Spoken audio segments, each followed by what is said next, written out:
it's not the case that there's a physics that just exists and we are merely the recipients of that physics that exists.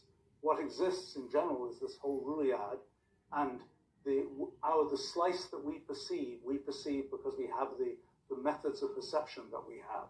Now, in terms of consciousness, I have to say, the idea that there's sort of something magic that goes beyond physics that leads to sort of conscious behavior, I kind of think that LLMs kind of put the final nail in that coffin.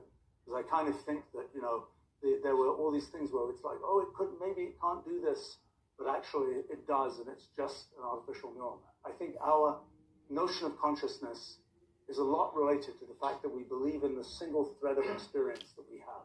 It's not obvious that we should have a persistent thread of experience.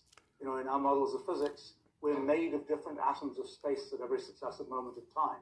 So the fact that we have this belief that we are somehow persistent, we have this thread of experience that extends through time, is not obvious. It's something that it just happens to be the case. I kind of realized that probably when animals first existed in sort of the history of life on Earth, that's when we started needing brains.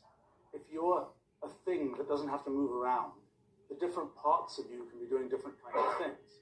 If you're an animal, then one thing you have to do is decide, are you going to go left or are you going to go right? There's a single decision you have to make. And I kind of think it's a little disappointing to feel that this whole vaunted thing that ends up being what we think of as consciousness might have originated in just that very simple need to decide if you are an animal that can move